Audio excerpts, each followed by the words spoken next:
더듬이. 네, 안녕하세요. 더듬이의 사카린. 오편입니다. 네, 반갑습니다. 예, 반갑습니다. 네, 저희가 이제 지난번 시간에는 이제 1편 단신 특집으로 두 명의 이제 노장 작가들을 소개해드렸었는데, 그렇죠. 이제 장 프레드릭 슈나이더라는 작가와 그리고 린 랜돌프를 소개해드렸는데, 이번에는 저희가 다시 한번 오랜만에 더듬 리딩 편을 들고 왔어요. 그죠. 저희가 이제 마지막으로 했던 텍스트가 이자벨 그로의 더 러브 오브 페인팅에서 챕터 하나를 골라서 했다면, 이번 편은 이제 오편 씨가 텍스트를 골라오시잖아요. 저번 편은 이제 사카린 씨가 골라서 이번 편은 좀 제가 골라봤는데, 개인적으로 처음에 더듬 리딩을 만들 때 약간 이 책을 염두하기도 했어요. 왜냐면 이 책을 읽었을 때 너무 좋아가지고. 네. 그리고 제가 좋아하는 작가기도 하고. 그래서 이 책을 한번 바로 다루자 해서 이제 다룬 책인데, 먼저 그냥 거두절미하고 말하자면은 이 책의 제목은 이제 알리 살라가 2013년 베니스 비엔날레에서 선보인 라벤 얼라벤에 대한 책입니다. 그러니까 이 알리 살라가 2013년 베니스 비엔날에서 발표한 작업 하나에 관한 이야기죠, 그러니까. 그렇죠. 작업 하나의 도록이라고 볼 수 있는데, 저희가 기본적으로 생각하는 이제 막 그림이 담기고 뭐 이런 여러 가지 기록물이 담긴 도록이라기보단 네. 거의 그 책의 형태로 나온, 그림은 한 10장도 안 돼요, 제가 볼 때. 사실상 그다음에 뭐 이 작업이 그렇게 도큐멘테이션이 쉬운 작업은 아니기도 하고. 어쨌든 되게 이 라벨 얼라벨에 얽힌 여러 가지 이야기들, 아니면 그 작업에 대한 여러 가지 담론들을 한 곳에 묶어낸 책인데, 그래서 되게 좀 처음에 특이하다고 생각했어요. 왜냐면 저희가 이제 미술관이나 이런 데 가면은 도록 같은 거 한번 살라고 보잖아요. 그렇죠. 근데 그럴 때 보통 두 가지로가 있다 생각하거든요. 사게 되는 도록이. 두고두고 잘 볼 수 있는 그런 이제 사진들이 담긴 도록을 사거나, 아니면은 진짜 좀 어디서도 읽을 수 없는 텍스트들이 있는 그런 도록을 사는데, 후자의 경우죠, 이번 경우는. 저희가 아무리 뭐 인터넷 뒤져봐도 사실 도록 사는 이유 중에 가장 큰 거는 그 안에 들어있는 양질의 이제 정보이죠. 그죠. 사진이라던가 아니면 어떤 진짜 권위성이 있는, 맞아요. 어떤 검증된 텍스트들. 왜냐면 그 사람들도 돈 받고 쓴 건데. 그죠. 그런 텍스트를 딱 읽으려고 사실 사는 거죠. 맞아요. 여러분들도 웬만하면 이제 인터넷에서 이제 찾아보지 마시고 도록을 사는 쪽을 그죠. 그건 진짜 좀 아쉬운 것 같아요. 한국은 확실히 해외 도록이 많이 안 들어오기도 하고, 뭐 그다음에 들어와도 되게 비싸니까 어쨌든 간에. 그래서 약간 마음 놓고 사기 힘들잖아요. 근데 사카린 씨도 여기서 구입 많이 하시는데, 싼 사이트들이 꽤 있잖아요. 여기서. 사실 여기서는 이제 약간 중고 도록 전문 사이트도 있으니까 맞아요. 그런 것도 좀 디깅할 수 있는데, 한국은 아직 그런 문화가 발전되진 않았죠, 아직은. 맞아요. 그다음에 어쨌든 도록의 형태도 한국은 조금 더 천편일률적인 부분이 있다, 개인적으로는. 물론 디자인들은 다 다르지만 어떤 포맷이 비슷한데, 그래서 이 책이 되게 마음에 들었던 것 같아요. 디자인도 되게 좋고, 어디서 보지 못한 디자인이고, 약간 좀 뭐라고 할까, 되게 저는 학술적인 이게 느낌? 오펜 씨가 저한테 보내줬을 때 이 책이 그 스캔을 잘못 떴을 때 나오는 무늬인 줄 알았어요. 그게 실제로 들어가 근데 있어요. 그게 실제로 들어가 있어가지고 맞아요. 센스가 있네. 그래서 그리고 이 책이 챕터가 총 12개인데 한 챕터당 프랑스어, 영어 이런 식으로 반복돼서, 물론 이제 보이는 것처럼 이게 내용이 엄청 많지 않은데, 그럼에도 꼭 한번 읽어볼 만한 책이다. 책에 대해서 한번 간단히 이제 소개를 해주시죠. 네, 그래서 책에 대해서 간단히 이야기를 하자면은, 아까 말한 것처럼 이제 라벤 얼라벨에 대한 책이고, 그다음 이 책은 12개의 챕터로 이루어져 있는데, 라벤 얼라벨이라는 전시에 대한 이야기도 담고 있고, 그다음에 이 라벤 얼라벨이라는 작업이 다루고 있는 라벨의 왼손을 위한 피아노 협주곡 라장조에 관련된 이야기도 있고, 또 그것을 의뢰한 파울 비트겐슈타인에 대한 내용도 있고, 차차 말하겠지만 이제 파울 비트겐슈타인이 왼손으로 여기서 곡을 치는데 뭐 이제 그런 여러 가지 관련 이야기들이 담겨 있는데, 그리고 심지어 이 제목이 이제 라벨인데, 그죠. 이 라벨의 이 이름이 또 이 왼손을 위한 협주곡을 쓴 작곡가의 이름이잖아요. 모리스 라벨이죠. 네, 프랑스의 이제 전설적인 작곡가라고 하더라고요. 그래서 아무튼간에 저희가 여기 설명만 해도 이야기가 되게 많잖아요. 그러니까 이 여러 가지, 그러니까 한 작업에 관한 여러 가지 레퍼런스를 가지고 방대하게 엮여 있는 책이다. 맞아요. 그래서 어떤 글은 그냥 어떻게 보면 전형적이라 할 수도 있는 뭐 전시 리뷰 글 같기도 하고, 어떤 글은 완전히 한 인물에 대한 거의 연역을 다루는 그런 글이기도 하고, 어떤 글은 되게 전문적인 음악적인 견해를 가지고 있거나 아니면 정보를 전달해주는 글도 있는데, 그래서 그런 걸 엮어낸 되게 특이한 책이다.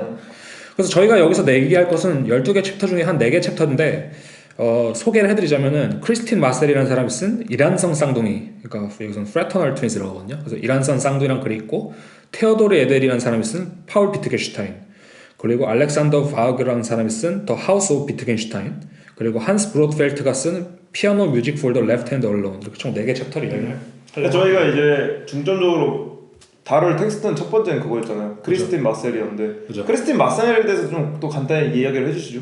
저는 잘 모른다. 조사해보세요. 저는 이제 어느 정도인데 크리스틴 마셀이 이제 2017년에 네. 57회 베니스 비엔날레 총감독을 맡았었고 오. 프랑스 퐁피두 센터 이제 선임 큐레이터였대요. 되게 사실 이 라벨 언라벨 작업이 2013년 이제 베니스 비엔날레 출품되기 이전에 2012년 퐁피두 센터에서 먼저 선보였었거든요. 맞아요. 아마 그때 인연을 가지고 아마 전시를 하지 않았을까요? 맞아, 그런 거 같아요. 왜냐면은 제가 이제 이 텍스트를 읽었을 때 상당히 많은 부분을 레퍼런스라던가 아니면 되게 컵을 거의 다 쳐요. 이야기를 많이 하더라고요. 그래서 어떻게 이 작업에 대해서 이렇게 잘 알지 해서 찾아봤더니 알리사라랑 인연이 이미 깊은 분이었구나. 맞아. 그래서 흐름에 대해서 간단히 얘기해드리자면 저희가 먼저 뭐 알리사라에 대해서 얘기를 할 거고 뭐 작업에 대한 간단히 얘기를 할 거고 그 다음에 파울 비트겐슈타인에 대한 얘기를 잠시 하고 그 다음에는 이제 이 이란성 쌍둥이란 글을 따라서 한 번 더 훑는 식으로 갈 것 같은데 아무튼간에 이 글이 되게 잘 쓴 글 같아요. 저는 개인적으로 거의 모든 면을 약간 담백하게 모든 면을 좀 충족해서 그래서 이런 4개 챕터를 다루면서 여러 가지 이야기해 보려 합니다. 네, 그러면 들어가 볼까요? 들어가 봅시다. 네.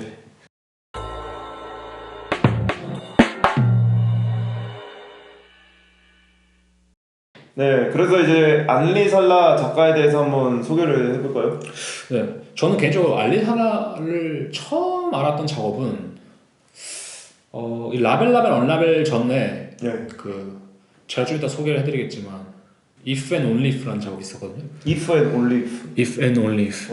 그래서 그거를 처음 알았는데 개인적으로 그래서 좀 알아봤어요. 되게 작업이 좋다고 생각했는데 이 책을 사고서 이 자세한 내용을 더 알게 되니까 확실히 더 빠져요. 이거죠. 그때부터 제가 보기엔 또 이제 오펜시 작업이라던가 오펜시라는 사람의 캐릭터를 생각해봤을 때 되게 이제 알리살라를 좋아할 수 있겠다라는 생각이 들더라고. 칭찬 감사합니다. 개인적으로 제가 좋아하는 좀 작가들이나 감독들이나 이런 사람이 있거든요. 드니 빌네브나 뭐 이런 사람이 있는데 느낌이 좀 비슷해요. 패션이 좀 비슷해 저는. 저도 그래서 그런 옷을 좀 이제 찾아보고 있거든요 요즘에. 약간 그 주머니가 달린 셔츠 같은 거 아세요? 약간 낚시꾼 셔츠 같은 거. 그런 거를 입고 약간 사막을 누비는 감성. 거기에 이제 바람막이 좋은 거 입어야죠. 진짜 바람막이 최첨단으로. 그런 느낌의 약간. 그래서 알리사도 사진을 보면은 되게 예민해 보여 사람이. 아니 저는 이분을 교수로 만나면 극한 난이도 알려. 자태가 답이다. 뭐 실제 성격이 어떤지 모르겠지만 되게 예민해 보이시는데. 아무튼 뭐요. 네, 그래서 아무튼 알리사라에 대한 소개를 간단히 해보죠. 그래서 알리사라는 1974년 알바니아의 수도 티라나에서 이제 출생하셨는데 알바니아 예술관 처음 보는 것 같아요. 그렇죠. 알바니아가 근데 제 생각에는 요즘 좀 약간 뜨는 느낌도 있는 것 같아요. 그래요? 왜냐면 그 국기 같은 게 패션 쪽에서도 많이 나오고 그 약간 국기가 약간 빨간색에 이렇게 있는 그 빨간색에 검은 독수리 있잖아요. 그 마크로 된 메이커도 봤었고 심지어 그리고 약간 이제 그 동유럽 감성이 다시 좀 이제 약간 부상한 시기에 오지 않을까? 알바니아가 그 발칸반도 쪽이잖아요. 제가 알기로는 약간 그리스 옆으로 알고 있거든요. 그쪽이죠. 그렇죠. 동유럽 뭐 세르비아, 뭐 알바니아 막 다 그쪽에 맞아요. 있는 거죠. 그래서 알리사라는 1992년부터 1996년까지 내셔널 아카데미 아트 티라나, 티라나 국립예술대학교죠. 그래서 회화와 조각으로 이제 학사를 취득했더라고요. 그 다음에 1996년부터 1998년까지 프랑스어라 읽긴 좀 어려운데 파리 아르데코라고 하더라고요. 그래서 엉사드라고 줄여서 부른다고 하는데 국립장식미술학교라고. 장식미술대학교. 거기서 공부를 했고 1998년부터 2000년까지 프레누아 현대미술 스튜디오라는 데서 이제 포스트 그레주얼 스터디스 그러니까 약간 박사 같은 거겠죠. 그런 걸 이제 필름 다이렉팅을 공부했다고 하는데 한마디로 말하면 옛날에 회화 조각으로 배웠고 그 다음에 이제 비디오랑 여러 가지 했는데 1900년 좀 의외였어요. 좀 처음부터 약간 미디어 아트를 했을 거라고 뭔가 생각을 했었는데 제가 뭐 봤었던 게 이제 알리살라 같은 경우에는 예전에 템페라 유화 같은 걸로 했었대요. 그러다가 이제 파리에 와서 이제 필름이라는 매체를 딱 발견하고 나서 이게 내가 가야 할 길이다라고 생각할 수도 있는 거고. 맞아. 아무튼 어쨌든 극적인 매체 변화를 겪었던 사람이죠. 맞아. 그래서 현재는 뭐 베를린에 살면서 작업하고 있다고 알려져 있는데 저희 나라 분들도 사실 꽤 봤을 수도 있어요. 왜냐면 제가 찾아보니까 국현미에서 이제 My Your Memory 나 너의 기억이라는 그런 전시도 있었고 The Museum for All, The Museum for Dogs 모두를 위한 미술관, 개를 위한 미술관이라는 국현미에서 참여했었고 부산미술관, 뭐 백남준 아트센터 뭐 등등 이제 한국에서 많이 보이고 아트페어에도 제가 지난 프리즌에서 봤어요. 그 드럼 작업. 그게 어떻게 팔리는지 모르겠는데 네, 아무튼 뭐 그것도 팔곤 있더라고요. 그래서 이 사람이 그래서 뭐 지금 어쨌든 중점적으로 하고 있는 매체가 그런 거죠. 뭐 영화적인 매체지만 동시에 사운드도 신경 쓰고 있고. 그러니까 제가 볼 때는 제일 중요한 건 첫 번째로 사운드 같아요, 사실. 어떻게 보면. 이제 그걸 전반적으로 많이 보여주는 매체가 이제 영상인 것 같긴 한데.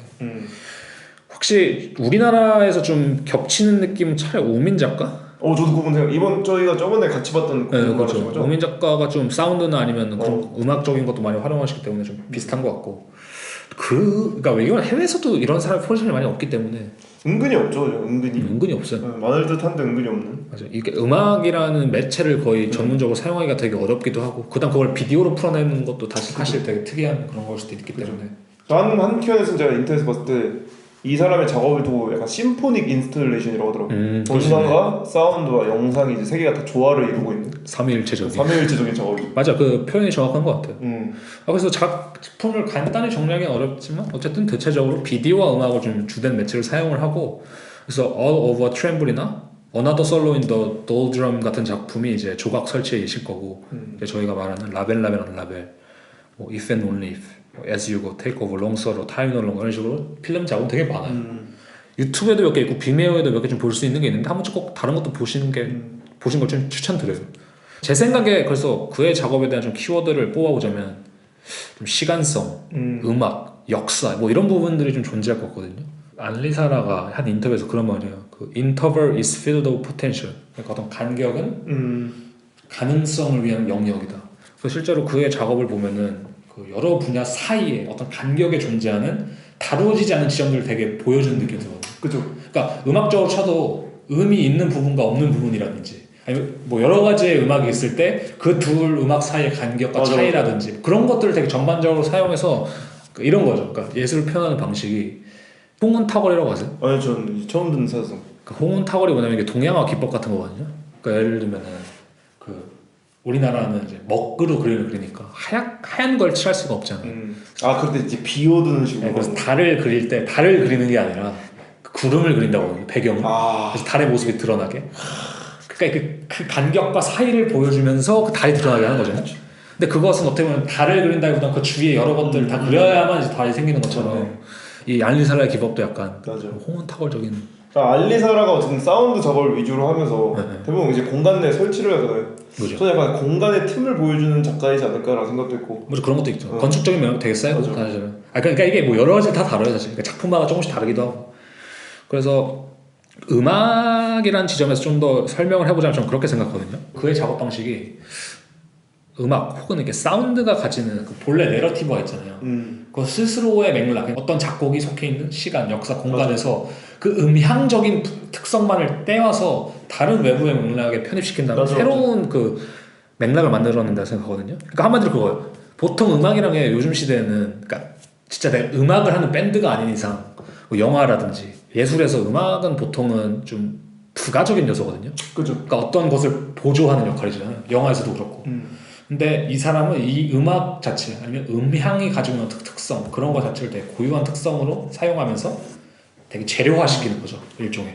그래서 저는 음향 연금술사라고 부를 수 있잖아요. 약간 맞네요. 그런 느낌이 좀. 저는 약간 음향 수술, 외과 의사 느낌도. 그죠, 음향 수술. 부시고 분석하고 깨트리고 재조합하고. 실제로 가서 그 의사들도 보면 핏줄을 이렇게 자른 다음에 다시 붙이고. 그죠. 뭐 이거랑 저거랑 잇고 뭐 이런 걸 하는 거잖아요. 그죠. 그래서 그런 부분도 되게 비슷한 거거든요. 그러니까 예를 들면 그거네요. 이식. 그래서 이식하는 식이죠, 그죠? 음악을 비디오 이식한다고 할 수 있어요. 약간 장기 이식하는 느낌도 있는 거고. 맞아. 왜냐면은 심장이나 이런 것도 하면은 요 핏줄은 여기 이어야 되고. 그죠. 시대에 의하면서 작동을 하게 만드는 것처럼. 그래서 이런 얘기를 하기보다는 간단한 작업 설명을 하면 좋을 것 같은데, 제가 처음에 이제 알리사를 알게 된 If and Only If라는 작업을 좀 간단히 설명드리면서 얘가 이런 프로세스로 작업을 하는구나 이렇게 알면 좋을 것 같아서 설명을 해드리려고 합니다. 이 작품은 제라드 쿠시라는 비올라 연주자가 이 달팽이를 비올라 활 위에 올려놓고 이고르 스트라빈스키의 이제 Elegy for Solo Viola라는 곡이 있어요. 그래서 비올라 솔로곡이죠. 그래서 연주하는 것을 촬영한 영상인데, 뭐 실제로 이 곡은 사중주단에서 사망한 바이올리니스트 알포스 온누를 기리기에 작곡되었다고 하는데, 제목이 If and Only If잖아요. 이게 If and Only If가 무엇일 것 같으세요? 만약에 그리고 진짜라면 이런 느낌이네요. 이게 약간 수학 아니면 논리 쪽 용어예요. 그러니까 필요 충분 조건이라고 말하거든요. 이걸 IFF라고 줄여서 말해요. If and Only If를. 한 번쯤 보신 적 있어요? 필요 충분 조건 들어온 것 같아요. 필요 충분 조건. 이게 뭐냐면 만약 A가 참이라면 B도 참이고 B가 참이라면 A도 참이다 이런 건데, 그러니까 알리사는 이제 영어로 바이 컨디셔널이라고 말하기도 하거든요. 쌍 조건문. 그래서 A일 때 그리고 A일 때만 B이다 뭐 이런 거예요. 그래서 즉 A와 B는 동일하다 뭐 이런 느낌인 건데 뭐 만약 이 개념을 그냥 인터넷 찾아보시고 말고 그쪽으로 좀 더 깨어있으신 분들 수학적으로 깨어있으신 분들이 보면 좀 더 이해가 쉬울 것 같은데 저는 수학 용어를 거의 몰라서 저는 저도 뭐 그냥 벤 다이어그램만 보면 머리가 아파져. 저는 그냥 그 수식만 봐도 머리가 아파요. 그죠. 아무튼 간에 알리사라는 이 작업할 때 바이 컨디셔널이라는 개념을 중심에 두고 작업을 했는데 재밌는 건 그거예요. 시트라빈스키 작업이 제목에서 알 수 있었던 것처럼 솔로 비올라 곡이거든요. 그러니까 비올라 솔로 곡이기 때문에 어떤 뭐랄까 하모니가 들어간 곡도 아니고 그다음 시트라빈스키 작업이 애초에 불협화 혹은 무조음이라고 알려지는 것으로 유명하기도 하고 불규칙적이고 비대칭적인 리듬의 활용으로도 유명한데 뭐 음악 전문가가 저 아니기 때문에 이 곡이 어떻다라고 말할 수 없는데 어쨌든 간 이 작품이 바이 컨디셔널 한마디로 if and only if랑 사실 그렇게 맞아떨어진 곡은 아니거든요. 솔로이기도 하고 무엇인가 되게 그 연주자의 개인의 또 컨디션이나 기량에 따라 달라지기도 하고 달라지고 그다음 무엇인가 조화를 이루어야 되는 부분이 없기 때문에 화성적으로나 음악적으로. 근데 알리사라는 이 곡을 이제 연주자가 달팽이랑 함께 치게 하면서 일종의 그 중간 지점을 타협하게 만든 거죠. 이 달팽이가 어디에 올려져 있는 거예요? 이 비올라를 치면 이제 활 위에 그 활 위에 진짜로. 그래서 실제로 이게 곡이 한 5분 27초 막 6분 이 정도인데 이 곡의 길이를 알리사라가 어떻게 가져갔냐면은 달팽이를 끝에 올려놔요. 그다음에 곡이 끝날 때 달팽이가 활의 끝에 있어야 돼요. 그 길이를 그 길이 연주자가 이제 맞춰야 되는 건데 그래서 곡의 길이가 한 2배 정도가 늘어나거든요. 한 9분 막 이렇게 뭐 그렇게 늘어났는데 뭐 알리사라는 이 작품이 뭐 그냥 뭐 달팽이가 어쨌든 좀 떨어지지 않을 수준의 되게 느린 곡이기 때문에 선택을 했다고 하는데 어쨌든 간에 중요한 거는 연주자는 달팽이가 떨어지지 않게끔 조심조심하게 그 다음에 달팽이가 막 쉴 때도 있었대요. 그때는 좀 되게 배려를 해서 더 느리게 한다거나 그래서 완전한 콜라보레이션을 한 거죠. 어떻게 보자면은 누군가는 이게 그냥 죽은 그 사람을 위한 곡이고 뭐 스트라빈스키 뭐 되게 특이한 곡이다 유일한 뭐 솔로 비올라 곡이다라고 볼 수 있는데 그런 역사 다 떼어내고 난 이걸 그냥 이 어떤 바이 컨디션 쌍조건문 이 only if and only if를 성취하기 위한 하나의 재료로 사용했다는 거죠. 그리고 전 그 점이 되게 눈에 띄는 것 같아요. 얘기를 들어보니까 그러니까 어떤 연주자들한테 항상 어떤 조건을 줘가지고 맞아요. 그러니까 연주하는 거에 있어서 우리가 악보를 보고 연주를 한다고 할 때 그냥 그것만 보고 순탄하게 따라가잖아요. 그렇죠. 물론 이제 연주자 개인의 해석이 있겠지만 근데 이제 제가 아는 또 다른 작업인 현재의 순간이라고 할 때 이제 알리사가 2014년에 위넨에 있는 하우스 대 쿤스트에서 했던 작업도 더 프레젠트 타임인가? 네 그죠. 더 프레젠트 모멘트. 모멘트. 네, 그 작업도 보면은 연주자들한테 이제 쇤베르크의 정화된 곡 밤이라는 곡을 일부러 이제 D 플랫으로 편곡된 곡에 그거 맞춰서 연주를 시키거든요. 그러니까 이제 연주자들이 그 연주를 하면서 내내 그거를 D장조로 맞춰서 연주를 하니까 온 신경이 거기에 쏠려 있는 거예요. 그래서 이제 그런 부분들에서 일어날 수 있는 어떤 연주자의 신경질적인 근육이라던가 아니면 어떤 몸짓들을 되게 클로즈업해서 보여주거든요. 그러니까 그게 아마 그런 걸 거예요. 저 음악을 정확히 알지 못하는데 쇤베르크가 12음조였나? 무조음악 사람이 또 무조음악 근데 이걸 D장조 아니면 어떤 특정한 조에 맞춰서 치겠다는 것은 사실 이제 쇤베르크의 그 실천과 완전 반대되는 걸 거예요. 그래서 아마 이게 더 좀 힘들다고 했나?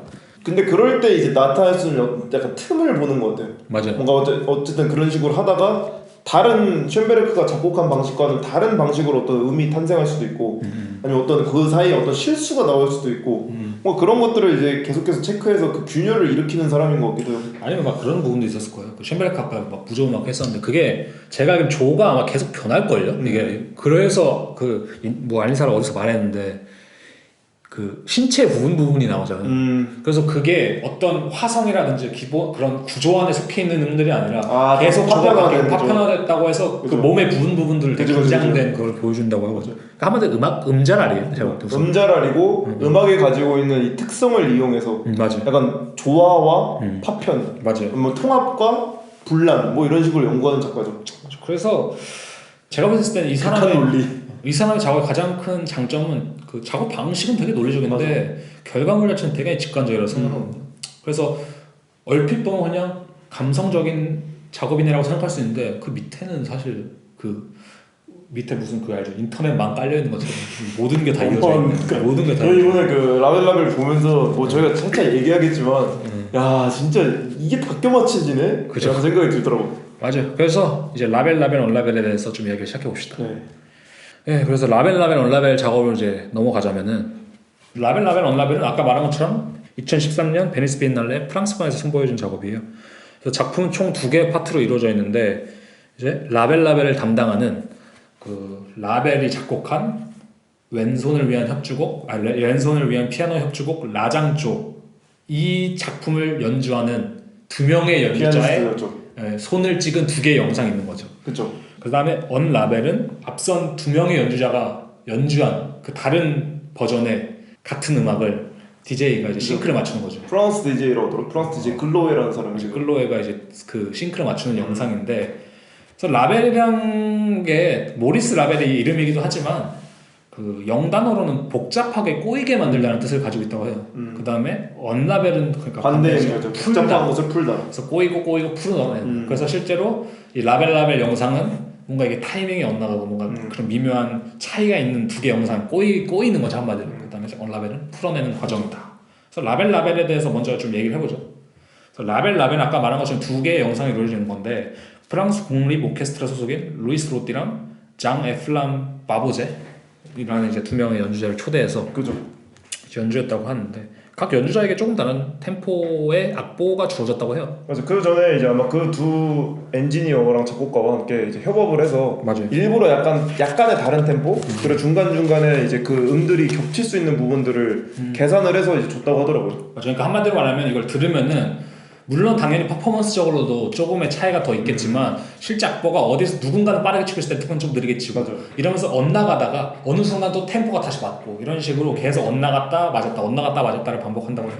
게다가 그 이제 2명의 피아니스트가 또 함께 녹음한 게 아니라 이제 각각 다로 녹화를 했잖아요. 그죠. 그러니까 이제 그 둘은 서로의 템포와 서로의 연주 방식에 대해서 전혀 알지 못한 채로 어떻게 보면 그죠. 그 사전에 녹음된 오케스트라 그것들과 함께 이제 개인적으로 연극을 했을 텐데. 그러니까 이 작업 과정을 정확히 안 나와서는 모르겠는데 뭐 아마 얼추 저희가 말하는 게 맞을 거예요. 그 다음에 이 작품이 이제 베니스 비엔날레에서 전시됐을 때는 무향실에서 이제 전시가 됐거든요. 그렇죠. 이 2개는. 그러니까 무향실이라는 것은 말 그대로 이제 에코가 없는 뭐랄까 모든 소리가 차단된 방이라고 볼 수 있는데, 정확히 말하자면 무향실이 아니었대요. 반무향실이었대요. 반무향실. 왜냐면은 거기 이제 바닥 부분은 그대로 뒀잖아요. 근데 이제 벽부터 천장까지를 감싼 걸 이제 반무향실이라고 하는데, 완전 무향실은 이제 아예 소리가 완전 차단되기 때문에 조금 어쨌든 그건 현실적으로 그렇게까지는 불가능하니까 이제 반무향실로 해서, 그러니까 그 2 피아니스트가 치는 그 미묘한 차이들을 관객들이 다 더 잘 캐치할 수 있도록, 그죠. 그게 왜냐면 사실 작업의 어떤 목적의 부분이었으니까. 맞아. 그렇게 이제 반무향실로 했다고 하더라고. 그래서 이 존 케이지가 이 무향실에 대한 되게 유명한 썰이 있거든요. 그게 뭐냐면은 존 케이지가 언제 무향실에 갈 수 있는 기회가 있었대요. 그래서 걔 음악하는 사람이니까 당연히 그런 거 관심 많은 거예요. 가봤죠. 기술도 최첨단 기술이니까 그 당시. 근데 여기는 분명히 아무 소리도 안 들려야 되는데 들어갔는데 고음과 저음 소리가 들리더래요. 왜 소리가 들리지? 하고 나와가지고 사운드 엔지니어한테 물어보니까 왜 여기서 소리가 들리냐 하니까 엔지니어가 뭐라고 하냐면은 고음은 당신의 신경계가 작동하는 소리며 저음은 혈액이 순환하는 소리다. 에이. 진짜 아무 소리도 없는 거지 그만큼. 그러니까 거기는 그만큼 진짜 티끌만한 소리에도 엄청 예민해질 수 있는 곳인 거죠 사람이. 그래서 그런 곳을 일부러 이제 선택을 해가지고 아까 말씀하신 것처럼 차이를 극대화시키는. 그게 혹시 이제 존 케이지 나중에 그 유명한 4분 33초 그 그럴 수 있어요. 왜냐면 그 사이에 이제 가만히 있으면서 나오는 사람들의 잡음이라던가. 맞아요. 그러니까 한마디로 엄청난 사운드적인 여러 가지 좀 시도들이 시도되었던 작업인 거죠. 그다음에 이제 언라벨이라는 작업은 아까 말씀하신 것처럼 DJ 클로에라는 사람이 이 음향의 싱크 2가지 버전의 음향의 싱크를 맞추는 건데 이것을 이제 도배관에서 촬영한 작업이에요. 그렇죠. 그러니까 비디오 작업이죠, 이것도. 이제 보통은 DJ가 사실은 음악을 믹스하고 이렇게 섞는다는 게 음악을 변형하는 거잖아, 어떻게 보면. 그죠. 왜냐면 매쉬업이라고 하기도 하고 리믹스라고 많이 하잖아. 샘플링이라고도 하고. 그 다음에 보통은 또 DJ가 하는 게 이미 곡이 들어가 있는 LP판이라든지 어떤 턴테이블을 돌리면서 서로의 타이밍을 맞추는 거잖아요. 근데 앙리사라는 이 DJ에게도 완전히 다른 챌린지를 준 거죠. 뭐냐면은 어떤 음악을 변형하는 게 아니라 이미 거의 같은 음악을 거의 동일하게 만드는 작업을 수행하게 했고, 그 다음에 이게 재밌는 게 저희가 DJ들이 맨날 이게 그 한 손으로 헤드폰 이렇게 한 귀만 끼고 있잖아. 이게 그거거든요. 멋부린 것도 있는데 그 타이밍을 맞추는 거죠. 한쪽만 들으면서 배경을 듣고 여기서 나온 소리를 들으면서 타이밍을 맞추는 거죠. 다음 곡으로 넘어가기 전까지.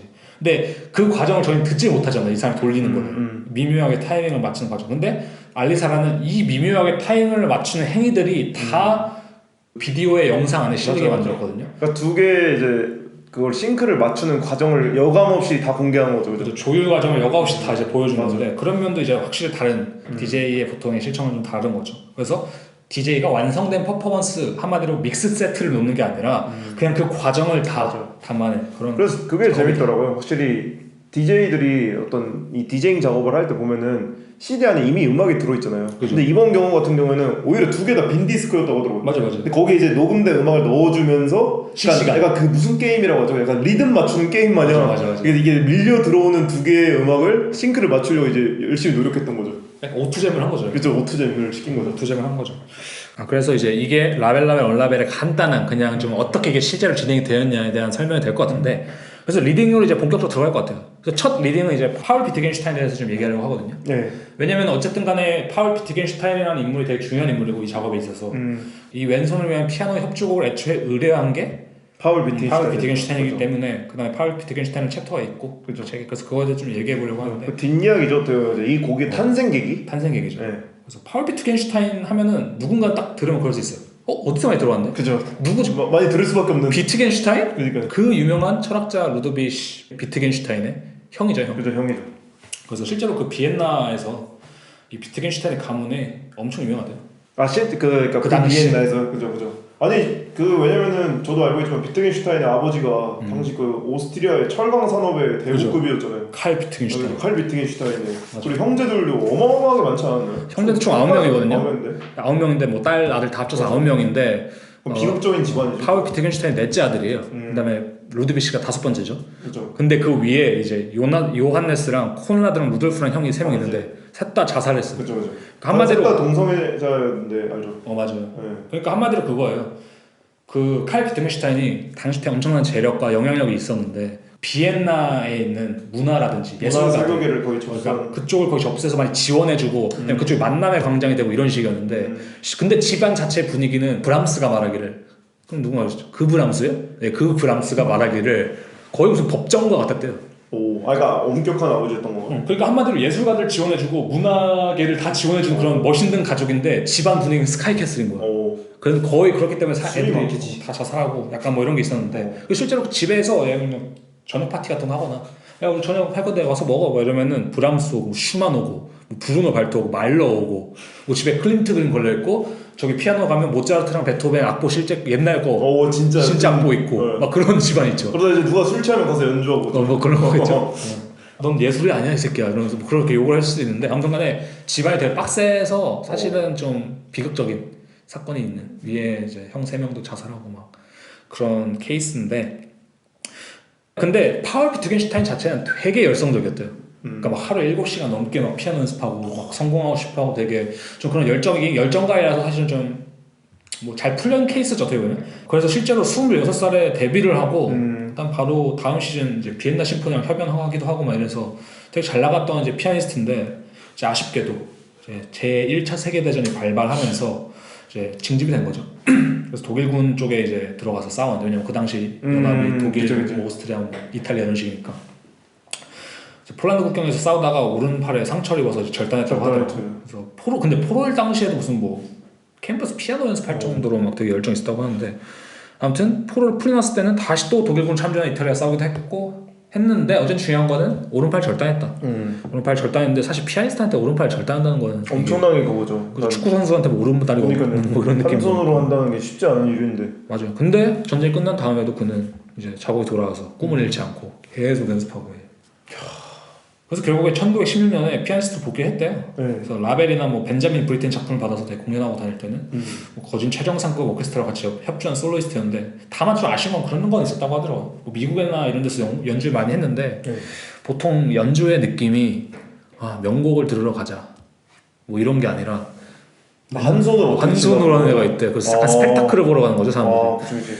뭐 어쨌든 간에 그래도 뭐 성공했으니까. 그러니까 성공했다기보다는 피아니스트를 커리어는 계속 이어갔으니까. 근데 아무튼 간에 아까 저희가 말한 것처럼 비트겐슈타인 가문의 영향력이 장난이 아니잖아요. 그렇죠. 그러니까 돈도 많잖아요 사실. 그러니까 파울 비트겐슈타인이 이 가문의 재력이랑 네트워킹을 이용해서 여기저기 의뢰했죠, 그죠? 대략 40곡의 왼손곡을 주문한 거죠. 그래서 주문하고 받았다고 하는데 이제 뭐 힌데미트라는 이제 작곡가는 의뢰비로 자신의 모든 집을 리모델링하고 와. 프란츠 슈미트는 그 돈으로 집을 살 수 있을 정도로 되게 돈을 이제 후하게 지불했다고 하는데 슈트라우스 같은 사람은 빠꾸를 먹어서 뭐 다시 작곡하기도 하고 본인이 이제 초보고 그것도 있고 그냥 파울 비트겐슈타인 성격 자체가 되게 호전적이고 그 다음에 좀 클래식 그러니까 한마디로 약간 꼰대기질 좀 있고 음악은 이래야 돼. 그 생각하는 그 기준이 있었던 거군요. 음악은 이래야 돼. 이런 게 좀 있는 사람이고 그 다음에 싫으면 싫다고 말하는 스타일이죠. 그래가지고 이제 실제로 막 그런 케이스들이 되게 많은데 아까 제가 말한 힌데미트 있잖아요. 그 사람이 비트겐슈타인에 이런 편지를 썼다고 하더라고요. 우선 이 곡이 당신을 만족시키지 못한다면 그것은 죄송합니다. 아마도 처음에는 이 작품이 당신에게 조금 생소하게 들릴 수 있겠지만 그러나 나는 이 곡을 대단히 애착을 가지고 작곡하고 매우 만족하고 있었습니다. 매우 만족하였습니다. 물론 이제 빠꾸 먹고 뭐 아니면 뭐 욕하기도 하고 이런 건데 힌데미트 작곡은 그 비트겐슈타인이 만족하지가 않아서 한 번도 연주된 적이 없대요. 심지어 악보만 있는 거구나. 악보가 있는 거래요. 네. 프로코피브라는 사람도 같은 경우를 당하게 됐고 근데 이제 이러한 그의 성격은 라벨과도 똑같이 마차 일으켰는데 맞아요. 저도 이거에 대해서 일화를 읽었었죠. 맞아요. 그래서 라벨이 처음에 이제 줬을 때 마음에 들지 않아 했다고 하더라고요. 근데 실제로 라벨이 그 당시에 이제 비트겐슈타인이 곡을 의뢰하기 전쯤에 딱 재즈라는 것을 처음 접했던 시기래요 그때가. 그래서 되게 재즈 음악의 다양한 리듬성 뭐 이런 거를 되게 좀 관심을 가지던 시기인데 아무튼간에 그 라벨 곡을 받고 비트겐슈타인 실제로 뭐 이런 식으로 말했다고 하더라고. 이 재즈의 영향을 받은 리듬과 하면 도대체 뭐지? 이건 클래식 음악인데? 이 긴 피아노 솔로가 이 나를 위한 것이냐 정말 오케스트라 없이 연주하고 싶었으면은 내가 왜 피아노 협주를 의뢰했겠냐 뭐 이런 식으로 말하기도 하고 되게 취향 차이가 있었죠. 그러니까 제 생각에 그거같아요. 파울 비트겐슈타인은 어쨌든 약간 녹아들면서 약간의 꿀을 빨고 싶었는데 저도 이제 이 곡을 많이 들어봤잖아요. 이거 준비해서 많이 들었는데 아주 이제 왼손이 남아서 그 한 손밖에 안 남았죠. 이 한 손마저 이럴 정도로 이제 굉장히 긴 기간 동안 독주 시간이 있잖아요. 맞아요. 그래서 콘서트 그게 좀 분리가 돼 있잖아요. 오케스트라 파트랑 아니는 거랑. 그래서 이 곡에 좀 비하인드 스토리가 뭐냐면은 실제로 그가 이 라벨의 곡을 받고 좀 마음에 안 들어서 연주를 할 때, 공연, 콘서트를 할 때 이 곡을 그 라벨한테 고지하지 않고 변형시키고 연주를 했는데 이걸 들었던 이제 마가리트 롱은 어떻게 말했냐면 그 변형이란 게 이 사람이 왼손을 치는데 라벨이 이걸 이해하지 못해서 좀 어렵게 만들었어. 이걸 좀만 쉽게 이런 게 아니라 그냥 그의 스킬, 나 왼손 이 정도까지 쳐. 뭐 이런 걸 자랑하기 위해서 되게 뭐 이상한 막 아르페지오 막 카덴자라고 하나 뭐 이런 걸 넣고 한마디로 곡의 퀄리티가 전반적으로 좀 희생됐다고 하죠. 그런 변형 때문에. 작곡가가 원하는 대로 딱 했어야 그 분위기가 완성이 되는 거죠. 분위기 완성이 되는 좀 더 이제 흥에 취해서 더 했다 이거죠. 나 이 정도로 잘해. 근데 이게 왜냐면은 슬픈 거예요 사실은. 왜냐면 이게 비트겐슈타인이 그 왼손 이런 피아니스트잖아요. 그러니까 오른손이 없는 피아니스트잖아요. 그렇죠. 근데 그 사람 안에 그 내면의 불안감이 엄청났다고 하더라고요. 그럴 수밖에 없잖아요. 일종의 약간 뭐라고 하죠? 열등감일 수도 있고. 혼자만의 트라우마도 있을 거고. 그렇기 때문에 곡을 더 이렇게 나 이 정도로 할 수 있어요. 이 정도까지 했던 거지, 그지? 그래서 아무튼 그 곡을 들었을 때 이제 라벨의 얼굴이 되게 창백해졌다고 하는데 그래서 둘이 말싸움을 하고 라벨은 그냥 거의 자리에서 빨리 일어나서 그 집에 가버렸는데 그러고 나서 이제 비트겐슈타인에게 편지를 썼어요 라벨이. 너가 내 거 변형한 구어는 그 어떤 뭐 리믹스 이런 게 아니라 그냥 위조 수준이고 넌 앞으로 악보에 명시된 채로 치지 않을 거면 절대 이 곡을 치지 마. 딴 데서. 그렇게 했더니 이제 비트겐슈타인이 아니 나는 연주자가 어쩌고 하면서 한 말이지 그거죠. 연주자가 작곡가의 노예가 아니다. 그랬더니 이제 라벨이 딱 3개의 단어로 답장했다고 하더라고. Performers or slaves. 연주자는 노예다. 연주자는 노예가 맞습니다. 네. 이런 이제 일화가 있는데 네. 아무튼간에 이제 그 둘의 차이를 좀 보여준 거죠. 그럼에도 불구하고 어쨌든 이제 좋은 곡이 나온 거고. 맞죠. 근데 저는 이제 여기 모리스 라벨이 이 협주곡에 대해 단 주석을 봤었는데 이게 되게 감동적이에요. 그런데 두 손을 위해 만들어진 피아노 작품보다 빈약하지 않은 인상을 주는 것이 꼭 필요하다. 맞아. 그리고 이제 라벨도 사실 세계 1차 대전에 참여하지 않았나요? 그죠? 참여죠. 그래서 이제 그 폴 비트겐슈타인의 그 심리적 고통부터 신체적 고통을 다 이해하니까 그죠. 기꺼이 이 의뢰를 받아들였던 것도 있었고. 맞아요. 그 이야기도 뭐 나중에 또 이야기를 하겠지만. 그러니까 저는 이게 폴 비트겐슈타인에 대해서 결국 말하고 싶은 건 좀 이런 거 있어요.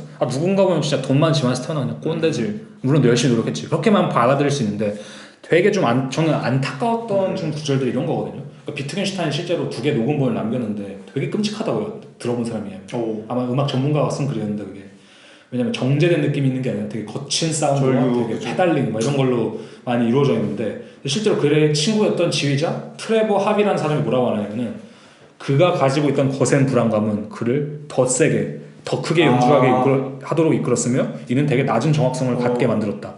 그 다음에 비트겐슈타인에게 실제로 스트링 배시라는 별명이 있었대요. 저도 이 얘기에서 좀 봤었어요. 그래서 뭐 이게 사람들이 메모라든지 이렇게 지시어를 써놓잖아요. 거기 뭐라 써있냐면은 2개 혹은 3개의 손가락 아니면 손목 전부를 사용해서 같은 키를 눌러라라는 정도로 되게 이제 그 집착이 있었다는 거죠.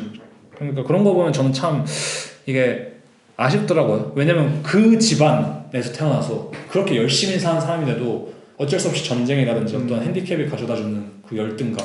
이 모든 건 다 결국 전쟁 때문이죠. 전쟁 때문이죠.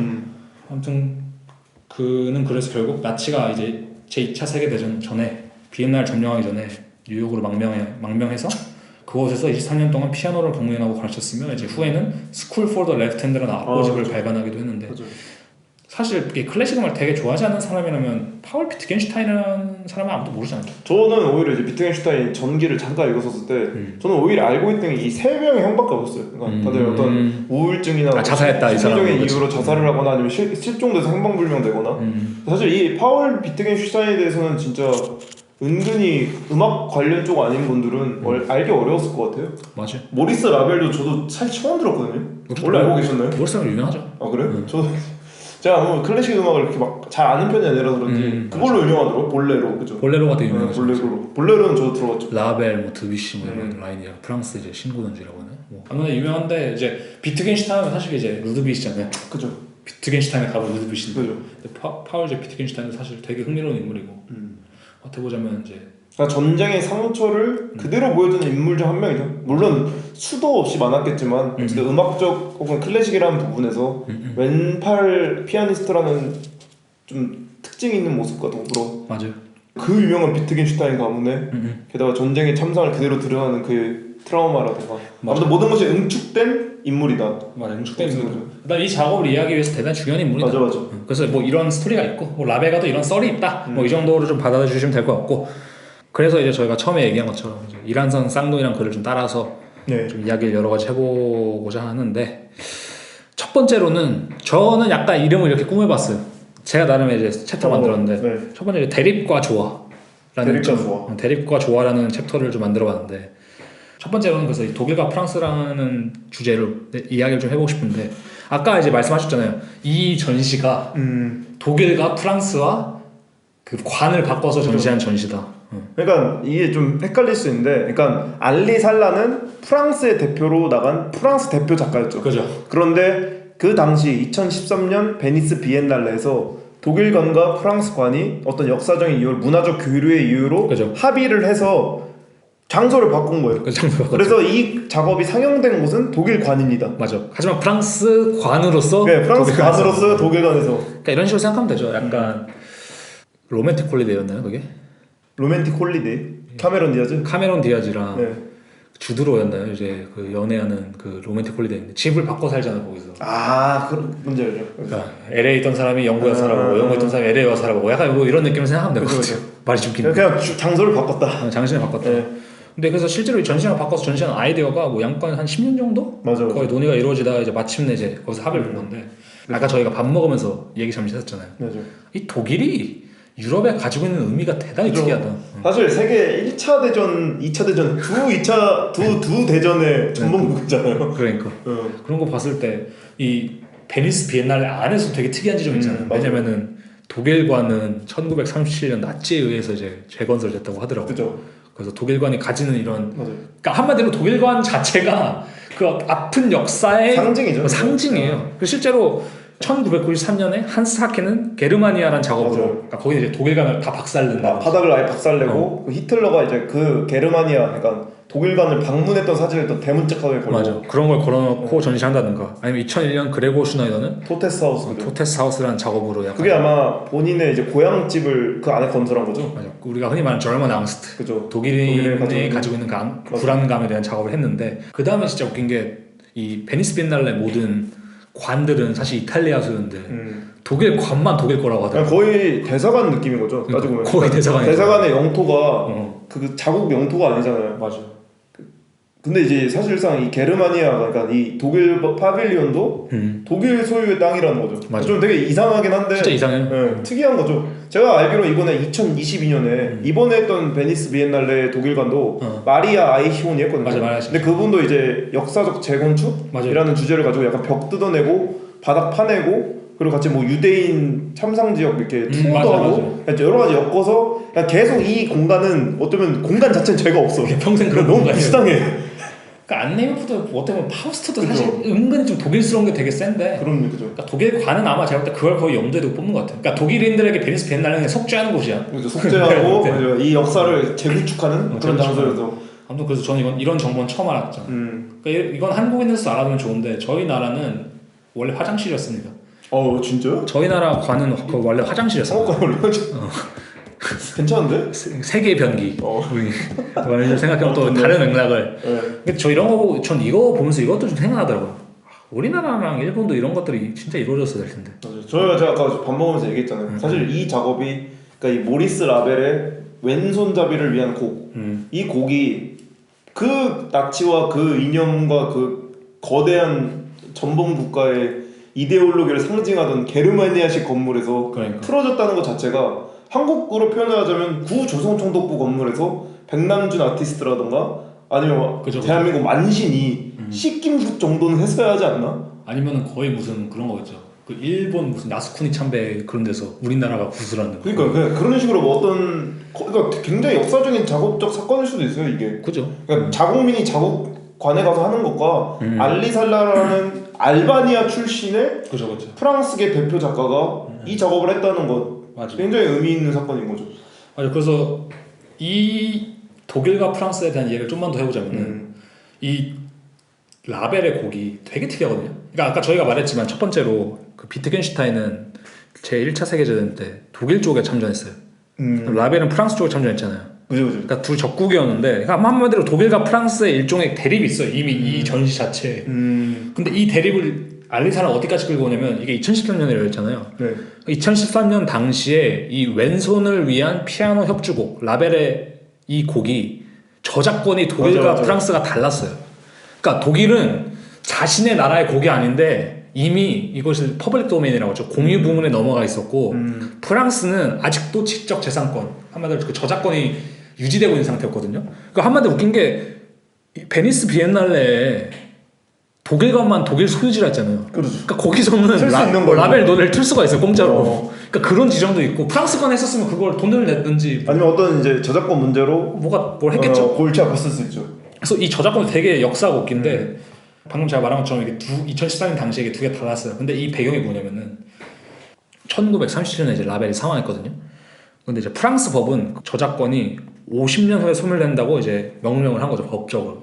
라벨 너가 죽은 다음에 이 곡은 50년 동안 저작권이 유지될 거야. 지적 재산권이 유지가 될 거야. 근데 이것은 이제 독일도 똑같은 거고. 원래는 1988년에 저작권이 말소가 됐어요. 소멸이 됐어야 됐는데 제2차 세계대전이 이제 발발하면서 프랑스는 이제 프랑스의 지적 재산법 아티클 L123-9에 입각하여 당시 저작권이 만료되지 않았던 작품들에 대해서 전쟁 기간 한마디로 저작권을 8년 그리고 120일을 딱 유예시켜줘요. 근데 독일은 그런 게 없었거든요. 그러니까 한마디로 말하자면 프랑스에서 라벨의 작품은 1988년에서 1996년으로 유예된 거예요. 그러니까 한마디로 96년에 이제 원래는 이제 공유국으로 넘어왔었죠. 그렇죠. 근데 반대로 독일은 아까 말한 것처럼 이제 전쟁 연도를 딱히 뭐 이렇게 계산하고 안 하고 이제 풀린 거고. 근데 반대로 독일은 평균 수명 연장에 의해서 저작권법을 50년에서 70년을 고쳐요. 그게 이제 지금 약간 공공 규격 같은 그렇겠죠. 지금까지는 어떤지 모르겠는데 70년으로 알고 있거든요, 제가. 그래서 2008년에 들어서 독일에서는 라벨의 작품이 그 퍼블릭 도메인을 풀려요.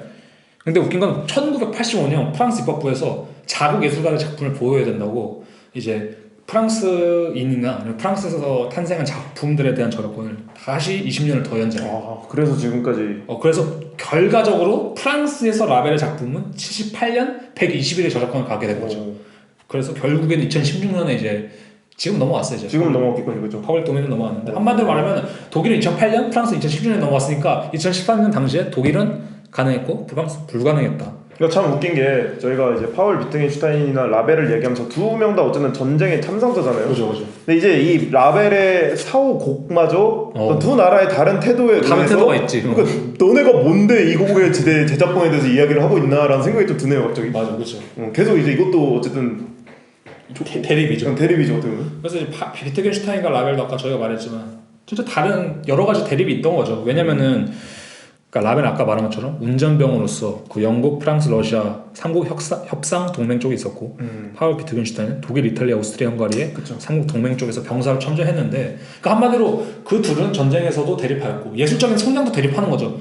파울 비트겐슈타인은 되게 뭐랄까 그 클래식한 꼰대스러운 어떤 음악 취향을 가지고 있는 거고 비트겐슈타인은 MZ스러운 이제 음악 취향을 가지고 있었던 건데 근데 이러한 대립이 있었음에도 불구하고 저는 이 작업이라든지 그 알리사라가 결국 말하고 싶은 것은 이 대립 후에 결국 조화가 온다라는 것을 좀 말하고 싶었던 것 같아요. 왜냐면은 아까 말한 것처럼 결국 둘이 싸웠지만 명곡이 나왔잖아. 띵곡이 나왔잖아요. 띵곡이. 저는 약간 감히 조화라는 표현보다 어떤 음악적인 측면을 더했을 때 조율도 괜찮은 조율 좋죠. 네, 조율적인 측면도 있었고 작업에서 그래서 결국에는 이 그 왼손 협주곡을 치는 두 개의 손이 하나는 라벨이고 하나는 비트겐슈타인이었죠. 그럴 수도 있죠. 그다음 그것이 결국에는 이 DJ의 손 안에서 다시 일치가 되고 조율이 되면서 조화를 이루고 이제 하모니를 이루는 것처럼 이런 조화라는 핀트가 확실히 중요한 것 같긴 해요. 저는 그래서 그냥 그렇게 생각했을 때 이 작업은 대립에 의한 어떤 조화에 대한 작업이겠다. 근데 재밌는 게 이건 같아요. 전 대립도 전쟁 때문이고 조화도 전쟁 때문인 것 같아요. 맞아요. 라벨도 제가 읽어봤을 때 뭐 파울 비트겐슈타인도 어쨌든 한 팔을 잃고 그거에 대한 후유증으로 고생을 많이 했겠지만 모리스 라벨 같은 경우에도 이제 전쟁을 이제 제대를 한 게 약간 부상 때문이라고 알고 있었거든요. 약간 쇼크라고 하죠. 실어증 걸린 것처럼 걸려서 그리고 그 이후에 그 다음 년에 어머니까지 돌아가셔가지고 거의 약간 산 송장처럼 지냈다고 하더라고. 그 한국인 피아니스트 분 중에 손여름 씨 아세요? 네. 그분이 라벨에 관해서 짧게 칼럼을 쓴 게 있어요. 거기서 이제 그 곡 혹시 들어보세요? 라벨의 프론티스피스라고 아세요? 그건 잘 몰라요. 그걸 들어보면 2분 13초밖에 안 되는 짧은 곡이거든요. 근데 곡이 조성도 하나도 없고 라벨이 천재적으로 할 수 있었던 어떤 약간 조화감도 전혀 없어. 그냥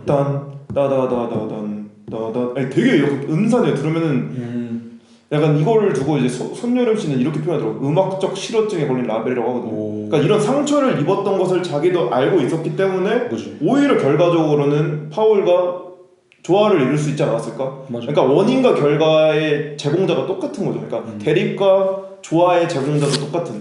그런 말이 있는 거죠. 그 게할티스 보스라는 신학자가 이런 말 했다고 하더라고요. 종말이 구원을 앞선다. 근데 정말 이게 쫙 맞아떨어지는 말인 것 같아요. 왜냐면 여기서도 종말 있고 그다음에 구원이 오는 것처럼 그런 부분도 있는 것 같은데 그래서 이 대립과 조화의 또 다른 부분을 좀 봤을 때 그런 챕터 이름을 붙여봤거든요. 저는 왼손을 위한 피아노 협주곡 라장조. 그리고 이제 왼손에 대한 좀 이야기를 하고 싶은데 책에서 저희가 읽은 특정 글이 완전 왼손을 위한 피아노 곡에 대한 역사? 간략한 역사를 정리해놓은 게 있고 그 테크닉을 좀 정리해놓은 게 있는데 18세기에 이제 왼손을 위한 피아노 곡들이 탄생한 계기가 그 소스테뉴토라고 불리는 그 페달이잖아. 피아노의 페달. 그러니까 음을 늘릴 수 있는 그 페달의 발명에 의해서 등장이 가능해졌다고 말을 하더라고요. 그 한마디로 말하면 이제 음의 길이를 늘리면 이제 왼손으로 치는 것을 관객들이 거의 눈칠 수 없다. 이렇게 이런 테크닉적인 게 있는데 그러니까 재밌는 것은 전 그거 같아요. 우리가 보통 이제 사회적으로 생각하거나 아니면 우리의 인생에서 생각했을 때 오른손이 보통 우위를 가지잖아요.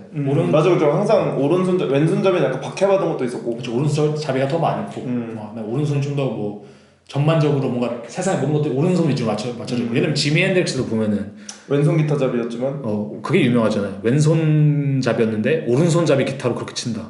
그게 되게 유명한 지미 핸드릭스의 그건데. 아무튼간에 오른손의 어떤 한마디로 그 완전한 가위도 그렇고 그죠. 가위. 그죠. 우위를 가지고 있는 거죠. 세상에서. 근데 재밌는 게 이 피아노를 쳐보면은 그러니까 양손으로 치는 걸 제외하면은 오른손만을 위한 곡은 거의 없대요. 맞아요. 왼손으로 치는 곡은 꽤 많대요. 이게 단순히 뭐 파울 비트겐슈타인이 오른손자라서 그 곡이 생긴 게 아니라 실제로 그냥 파울 비트겐슈타인 말고도 뭐 찌키였나요? 뭐 다른 사람도 여러 명 있는데 그래서 계좌찌치라고 찌치. 그 사람들도 있고 그래서 여러모로 왼손을 치는 곡이 많은데 그 이유가 왼손으로만 치는 것은 어느 정도 이점이 있대요. 그러니까 왜냐면 전통적으로 생각을 해보면은 오른손은 이제 오른쪽으로 갈수록 하이노트잖아요. 고음이잖아요. 보통 오른손은 이제 멜로디를 치고 맞아. 왼손이 이제 그 저음을 연주하잖아요. 베이스라고 해야 될까? 뭐 그런 걸 치는데 우리가 생각해보면 왼손의 엄지가 가장 힘이 세대요. 피아니스트들이 보통. 그래서 양손으로 칠 때 실제로 그래서 왼손의 엄지가 힘있게 멜로디를 치는 걸 도와줄 수도 있는데 생각해보는데 이 손의 구조를 보면은 왼손은 한 손을 친다고 생각해봤을 때 검지와 엄지의 그 간격이 되게 길잖아요. 그러니까 한마디로 꽤 점핑을 할 수가 있어. 이렇게 뭔 말인지 알죠?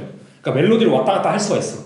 근데 오른손은 그걸 한 손을 칠 때 이 약지와 소지의 간격이 되게 짧기 때문에 이 멜로디를 왔다 갔다 하기가 되게 힘들거든요. 그 제가 알고 있기로는 또 찾아본기로는 이제 피아노를 연주하는 데 있어서 초보자들이나 아니면 숙련자들이 왼손 연습을 소홀히 했을 때 나타날 수 있는 게 음이 빈약해진대요. 그치. 왜냐면 깊이가 대부분 이제 오른손이 어쨌든 멜로디 담당이니까 들리는 음을 이거를 더 중요시하지만 한 손으로 연주했을 때 멜로디만 들린다라고 했을 때 곡 자체가 되게 빈약해진다고 하더라고요. 그치. 그래서 이제 이거를 왼손의 엄지를 기꺼이 멜로디에 투자를 하고 나머지로 반주를 투자하는 게 음이 풍부해지는 거지. 만약에 오른손 했으면은 오른손 엄지 하나로 반주를 해야 되고 그죠. 나머지 네 손가락으로 멜로디를 친다고 했을 때 그죠. 굉장히 빈약해 보일 수 있다 이거죠. 맞아요. 이런 이유도 있다고 하더라고.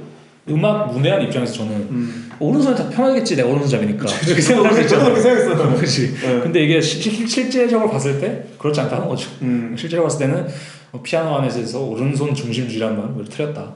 그래서 이것도 아까 정말이 구원학생랑 비슷한 건데 결국 오른손의 완전한 독주를 막은 것은 어찌 보면 역사가 가져다 준 비극인데 진짜 그런 것 같아요. 오른손이 이성이라고 생각하면 어떻게 보자면 그러니까 간단히 해서 우리가 이성 중심주의 사회를 살고 있으니까 저희가 그 옛날 요스티그로트도 말했지만 뭐 게르마니아라든지 아니면 그 인종차별이라든지 뭐 그런 우생학이잖아요.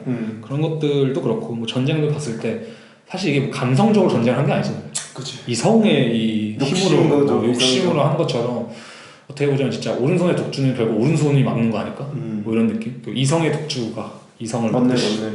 그런 생각을 좀 해봤어요. 저는. 그래서 남는 거 왼손밖에 없고 그죠? 참 재밌더라고 그런 거. 이런 좀 전문적인 영역을 생각했을 때 때문에 사고를 뒤집는 것도 가능하니까. 그다음 이거는 제가 따로 조사를 해본 건데 조사라기보다는 제가 옛날에 봤던 영화가 떠올라서 그 마지막 사중주라는 영화 보셨어요? 아니요, 저는 그건 보지 못해요. 클래식 음악을 모티브로 만든 영화인데 그런 영화들 좀 있잖아요. 이번에 타르도 좀 그렇고 어떻게 보면 이 영화는 이제 베토벤이 마지막 현악 사중주를 쓴 것을 모티브로 이제 영화를 만든 거거든요. 근데 이 영화의 처음에 이제 이 곡을 설명하면서 그런 대사가 나와요. 베토벤의 현악 사중주 14번은 T.S. 엘리엇의 애호곡이라 알려져 있다. 보통은 4개 악장으로 이루어져 있지만 이 곡은 한 번에 7개 악장으로 이루어져 있다. 그리고 그 악장들은 모두 연결되어 있어서 여러분들은 악장 사이에서 멈출 수 없다. 쉴 수도 없고 튜닝도 할 수 없다. 베토벤은 이 곡이 쉼없이 연주되어야 한다고 강조했다.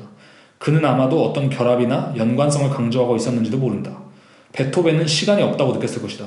멈출 시간도 숨 쉴 시간도 없다고. 우리에게 이것은 꽤 오랫동안 쉼없이 연주해야 된다는 것을 의미한다. 우리의 악기는 반드시 제때 소리가 끊겨야 하고 모두는 각자 매우 다른 방식으로 존재해야 된다. 모든 것이 결국 엉망진창이다. 그럼 우린 무엇을 해야 할까? 그만둘까? 또는 어떻게든 끝까지 맞춰보려고 노력을 해야 할까? 불협화음이 난다 해도? 그러니까 이게 처음에 대사거든요. 난 모르겠다 이러면서 끝나는데 그게 뭐냐면은 보통은 그 연주 같은 거 가보면은 이런 거 치면 중간중간에 한 번 싹 멈추고 다시 튜닝 좀 맞추고 그냥 다시 진행하고 이러거든요. 막장 사이에. 근데 이거는 쉬지 않고 계속 끝까지 간다는 거예요. 그럼 결국에는 그 튜닝된 게 점점 흐트러지면서 나중에 거의 불협화음처럼 간다. 그러면서 이게 인생 아닐까? 약간 이런 식으로 말하는 거거든요. 우리 인생에는 어쨌든 쉼이라는 개념이 없으니까 그죠? 그죠. 그런 걸로 봤을 때 약간 좀 이런 영화도 생각나는데 그다음 이 영화에서 이게 생각난 게 뭐냐면 왼손이랑 연관지어서 여기가 결국에 이제 그 시놉시스를 간단히 말하자면 결국 이 사이가 틀어져요. 사중주에 여러 가지 그러니까 밴드 멤버끼리 밴드 멤버끼리. 네. 근데 이제 이 사이가 틀어지는 가장 큰 이유 중 하나가 제1 바이올리니스트와 제2 바이올리니스트거든요. 그러니까 이 사중주의 보통 구조가 제1 바이올리니스트, 제2 바이올리니스트, 비올라, 첼로 이렇게 된다고 하더라고요. 근데 제2 바이올리니스트가 사실 이 약간 애매한 직업인 거야. 그냥 베이스 담당 느낌. 베이스 담당도 아니고 이게 뭐냐면은 그 영화 안에서 제2 바이올리니스트의 역할을 그렇게 설명하거든요. 제1 바이올린과 제2 바이올린은 상하 관계가 아니다. 역할이 다를 뿐이다. 난 선율이나 베이스 라인을 연주하면서 독주의 성격을 띤 제1 바이올린과 선율 바로 아래 흐르는 비올라, 첼로를 연결해준 역할을 한다. 쉽게 말해서 나는 모두를 하나로 모으는 역할을 하고 있는 거다. 근데 웃긴 건 이 영화에서 결국 제2 바이올리니스트는 엄청난 테크니컬 실력을 겸비한 제1 바이올리니스트를 좀 질투하고 그러면서 자신도 제1 바이올리니스트가 되고 싶어요. 그러면서 이제 레오나르도 베른슈타인이라는 사람이 이런 말도 있더라고요. 좋은 제1 바이올리니스트들은 대단히 쉽게 구할 수 있다. 그러나 열정을 가지고 제2 바이올린을 연주할 사람을 구하는 것은 대단히 어렵다. 그러나 제2 바이올린이 없다면 우리에게 어떠한 하모니도 없다. 그러니까 약간 되게 이것도 비슷하지 않아요? 무슨 느낌인지 알겠는데 근데 사실 이런 역할을 가진 게 되게 직업적으로도 많잖아요. 그죠? 마이클 조던과 피펜 그런 느낌인 거고 그런 느낌도 있고 그러니까 최고의 어시스터 뭐 이런 느낌 패스 잘하는 사람. 그래서 피펜도 실제로 그 다큐멘터리를 봐보면은 조던 나갔을 때 되게 에이스 하고 싶어하고 근데 맞아. 안 되는 걸 좀 인정한 것도 있고 나중에 그러니까. 그런 거 봤을 때 이 사회에서 무엇인가 독주하고 있다고 생각할 때 그 이면에 무엇인가 바치는 것 맞아. 그리고 아니면 아까 왼손 독주곡처럼 새로운 가능성이 존재하지 않나. 맞아. 전 그 생각을 아까 저희가 옛날에 장 프레딕 슈나이더랑 린 랜돌프 할 때도 사실 비슷한 얘기를 한 게 아닐까 싶긴 해요. 어떤 의미로. 왜냐면은 메인스트림에서 벗어난 메인스트림 좋지. 근데 그것들이 유지될 수 있는 이유는 맞아. 사실 반대 것들이 있기 때문이야. 맞아. 그 받쳐준 것들이 있고. 그게 이제 좋은 균형을 이뤘을 때 가장 아름다운 하모니니까. 맞아요. 그래서 이것을 다시 생각해보면 정답이랑 맥락이랑 좀 얘기할 수 있을 것 같아요. 저는 이거 정답이라고 좀 챕터 이름을 지었는데 그러니까 비트겐슈타인이 이렇게 말했다고 하더라고요. 오른손이 보통 더 힘이 세지만 왼손으로만 치는 것이 더 쉽다. 왼손의 엄지가 가장 힘이 세며 내 왼손의 엄지가 잃어버린 오른손을 대체하여 멜로디를 연주한다. 모든 피아니스트는 저음에서 고음으로 그리고 다시 저음으로 가는 빠른 움직임을 위해 필요한 점프에 대하여 알고 있다. 이러한 점프를 수행하기에는 오른손보다 왼손이 훨씬 적합하다. 당연히 나는 저음과 고음을 동시에 칠 수는 없지만 코드를 해체하고 페달을 사용하여 친다면 관객을 알아챌 수 없다. 그래서 아까 코드를 해체한다는 것은 그 페달을 사용해서 한꺼번에 음을 딱 연주하는 게 아니라 하프가 같이 도로롱 이런 식으로 연주하는 아르페지오식으로 그러니까 물론 뭐 악보에는 그렇게 표기되어 있지 않지만 근데 실제로 이게 왼손 하는 사람한테 치는 게 아니라 20세기 중반까지 이런 연주법을 되게 많이 썼대요. 그냥 왜냐면 이게 좀 감각적으로 덜 들리기가 쉬우니까 어떻게 보자면 왜냐면 이게 뭐 미디라든지 이런 거 찍어보시면 알겠지만 이렇게 코드 진행이라고 하잖아요. 뭐 대중 가요에서도 이걸 땅땅땅땅 이렇게 진행이 되면 되게 지루하거든요. 그래서 도로롱 도로 이런 게 좀 약간 좀 물 흐르듯이 물 흐르듯이 하는 게 되게 감성적이 더 자연스러우니까 이 챕터를 근데 제가 정답이라고 이야기한 게 뭐냐면은 이걸 쓰신 분이 이렇게 표현하셨더라고요. 현대의 오리지널 퍼포밍 프랙티스라는 발작적인 히스테리아를 생각해보면 연주자에게 사치, 관용 혹은 외교술 그러니까 이건 뭐냐면 즉 자의적인 해석은 필수적이다.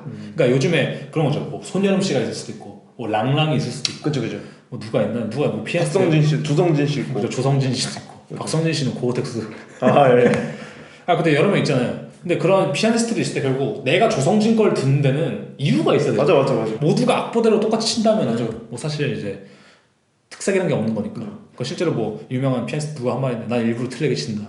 약간의 그게 더 긴장감을 주고 맛있으니까 자기의 그거를. 근데 바로크 시대에는 어떤 곡을 연주하는데 그 원본의 악기로 연주하는 것만 허락됐으며 그 다음에 대단히 논리적이지 않는 출처에 기반으로 한 그 템포나 문구 이런 걸 다 맞춰서 연주를 바로크는 그랬을 것 같아요. 그러니까 그 당시 바로크 시대는 한마디로 똑같이 치는 게 미덕이었던 절대주의죠, 절대주의도. 근데 반대로 모차르트나 베토벤 같은 낭만주의 음악 시대에는 그 사람들이 작곡했던 걸 내가 악보대로 똑같이 치면은 그 사람은 심각한 문제에 휘말린대요. 이 새끼는 아무 창의력도 없는 놈이다. 뭐 이런 느낌 있잖아. 너의 자의적 해석이 전혀 없다. 자의적 해석이 없냐. 뭐 오히려 심각한 문제에 휘말린다고 써있는데 그 다음에 브람스의 예시도 이걸 잘 보여준다고 하는데 브람스가 어느 날 자신의 곡을 연주하는 연주자가 있었는데 그걸 듣고 딱 내가 상상하는 그 방식대로 쳐주셨습니다. 뭐 다음 날에도 딴 사람 또 따로 치고 있는데 내가 딱 상상한 대로 또 쳐주셨습니다.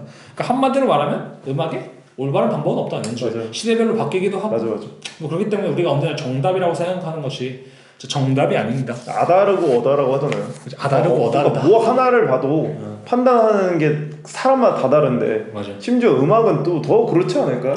그런 것 같아. 저도 이제 클래식 음악을 잘 몰랐을 때 그냥 약간 그런 생각도 했었어요. 사실 이 피아니스트 거를 왜 굳이 찾아 듣지? 그냥 그 곡이 그 곡 아닌가? 고생 아니야? 그 곡이 그 곡을 치면 그 곡이 그 곡 아닌가라는 생각을 심각한 문제 휘말리게 되는 거지. 근데 이제 이거 치는 걸 보면서 딱 느꼈던 게 이게 뭔 느낌으로 다르다고 하는지 알겠다라는 생각이 들더라고.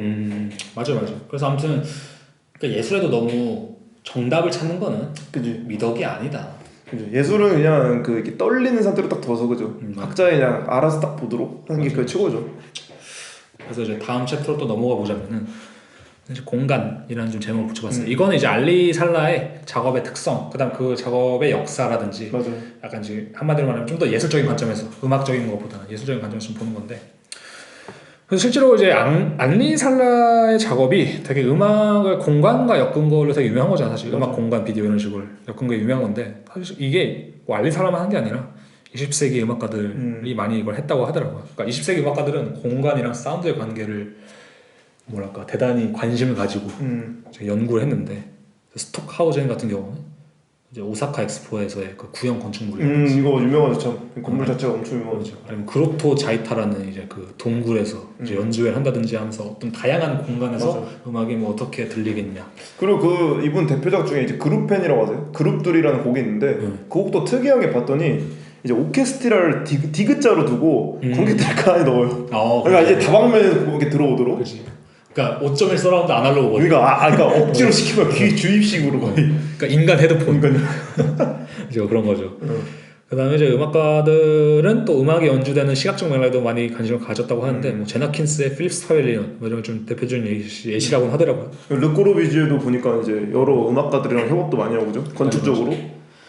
그러니까 많은 예술가들 그 당시에는 음악, 건축, 시각 이 여러 가지 요소들이 같이 합쳐지는 지점을 찾으려 노력했던 거죠. 그래서 알리사라는 근데 제가 볼 때 이런 것도 하고 하나만 좀 더 추가하자면 역사적인 맥락을 또 끼워 넣는다 많이. 근데 이런 것들이 중요한 게 뭐냐면은 이게 뭐 이런 걸 했다가 중요한 게 아니라 이게 음악이 단순히 어떤 뭐 공간이라든지 이런 데 종속되기보다는 공간이나 이미지에 더 앞서는 선행하는 음악 한마디로 공간과 이미지가 음악을 따라가는 그 구조를 만드는 게 되게 그 당시 음악가들이 많이 좀 신경을 썼던 거죠. 근데 이게 저는 항상 궁금한 게 있거든요. 이제 서양에서는 과거에 음악이 초연되는 장소라고 했을 때 가장 컸던 게 약간 성당이잖아요. 그죠. 근데 저는 궁금한 게 성당을 먼저 짓고 파이프 오르간을 놓을 자리를 생각했을까? 아니면 반대로 파이프 오르간의 위치를 정하고 건축을 했을까 생각을 하거든요. 왜냐면은 이 스톡하우젠이랑 그 르꼬르비제랑 다른 이 음악가랑 협업한 건물들을 보면 사실 먼저 그 음악의 공간이 어떻게 퍼져나가야 되는 걸 계산을 한 다음에 건축이 이루어졌어요. 저도 계산을 미리 하지 않았을까요? 그러니까, 옛날에도? 그러니까 이게 어쨌든 어떤 하드웨어와 소프트웨어 개념으로 봤을 때는 과거에는 제 생각은 어쨌든 먼저 하드웨어를 짓고 에이 소프트웨어는 거기에 때려 넣으면 되지 라는 마음이었다면 옛날부터 이젠 좀 바뀌지 않았을까? 소프트웨어를 먼저 하고 그 다음에 이제 하드웨어를 짓는 지금 시대는 무조건 건축, 그러니까 설계를 먼저 하죠. 그죠. 그래서 콘서트홀을 만드는 거를 했을 때 당연히 그런 식으로 설계를 만들죠. 예를 들면 극장 같은데 옛날에도 보면은 그 벨벳 커튼 같은 거 많잖아요. 네. 그 다음에 좌석도 다 벨벳 뭐 이런 걸로 돼 있잖아요. 그 이유가 그게 소리를 빨아들이기 때문이거든요. 그 다음에 이제 뭐 콜로세움이 옛날 뭐 극장 구조도 어느 정도는 그거를 이제 다 알고 만들었을 텐데, 그러니까 뭐 성당도 비슷하게 어느 정도 잘 울리는 곳이라든지 뭐 그런 데 배치하지 않았을까. 근데 알리살라가 그래서 좀 재밌는 것 같아요. 알리살라가 어떻게 보면은 직접 건축물을 하나쯤 지어도 되지 않을까라는 생각을 했는데 이 사람은 그렇게 뭔가를 짓는 식으로 어떤 하드웨어적인 이데올로기를 표현하는 방식보다는 그죠, 그러진 않죠. 기존에 지어져 있던 곳에 소프트웨어를 넣어서 약간 바이러스식으로 감염시키는 느낌이잖아요. 그러니까 이런 거라고 보면 될 것 같아요. 컴퓨터 안에 뭐 다운받아 놓는 게 아니라 컴퓨터 본체를 들고 작업했어.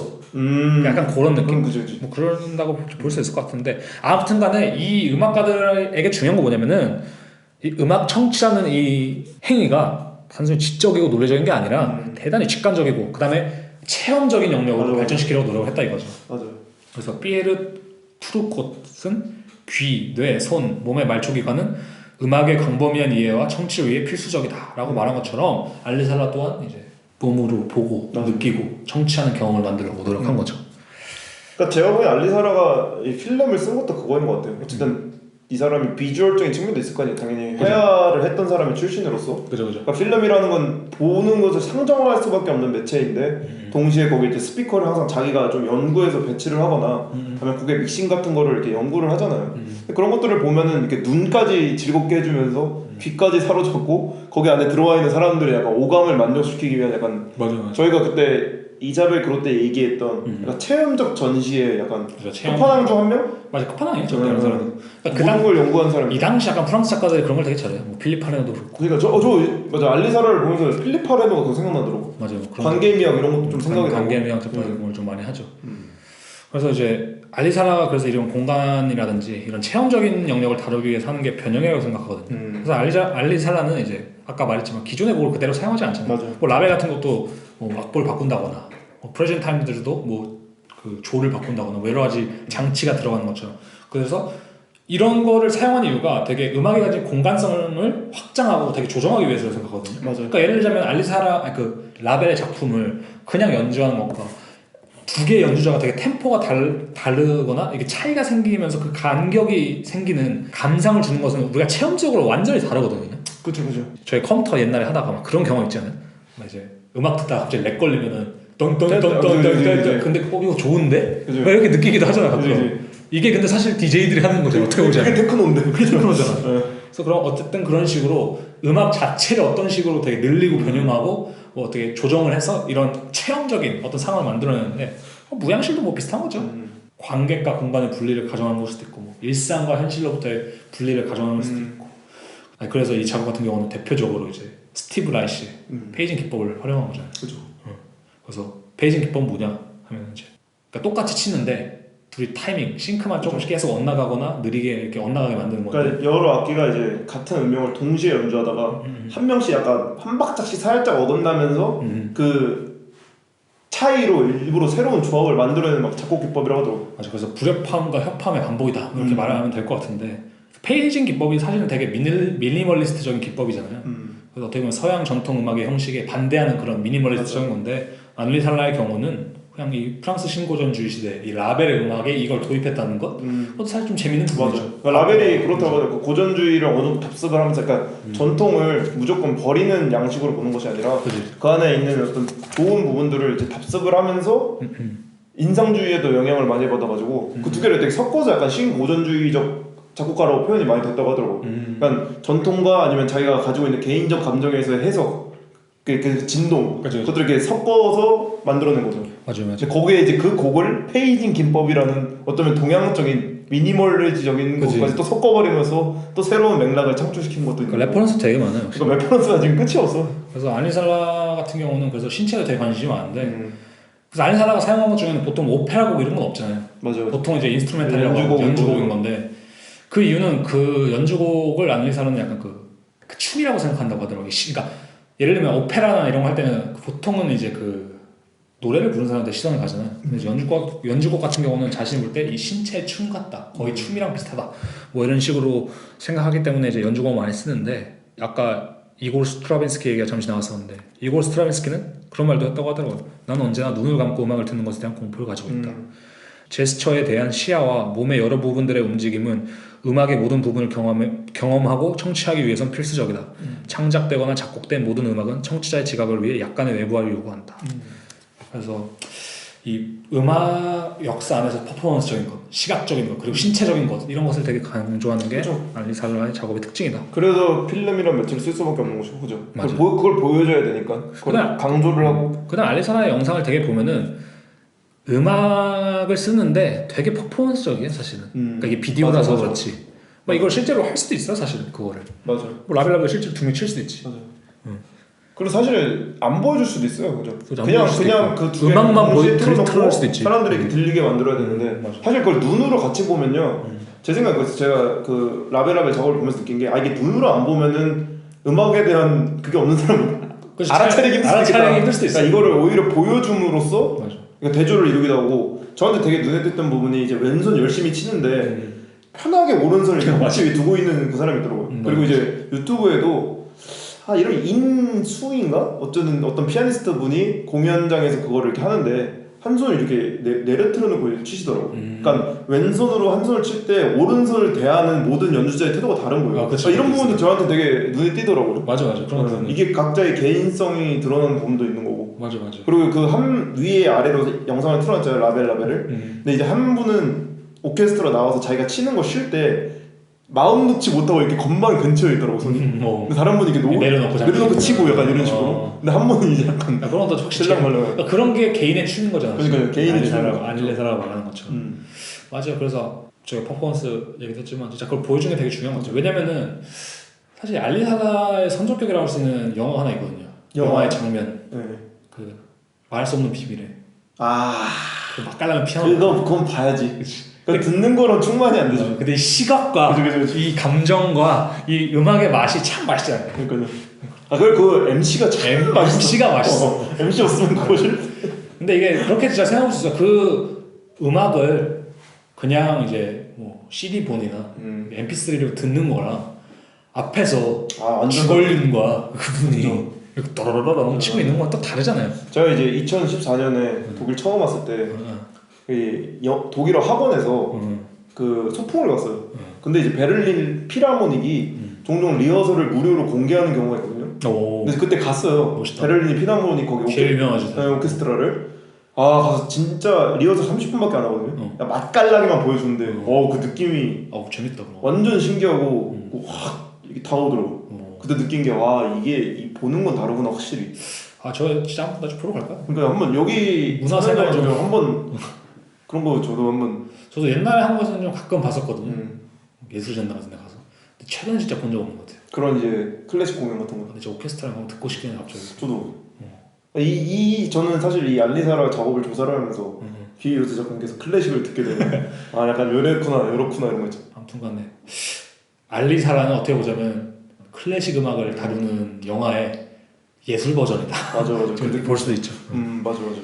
그래서 아무튼간에 얘기할 거는 저는 요 정도까지 먹었거든요. 좀 못한 얘기가 있으신지? 저는 알리사라가 이 텍스트들에서 되게 인상 깊었던 부분이 그거거든요. 알리사라의 라벨 언라벨은 독일 파빌리온을 품을 수밖에 없는 작업이다 라고 되어 있는 게 재밌던 게, 어쨌든 그 언라벨 작업에서 DJ가 조율을 하는 동안 그 에코가 나잖아요.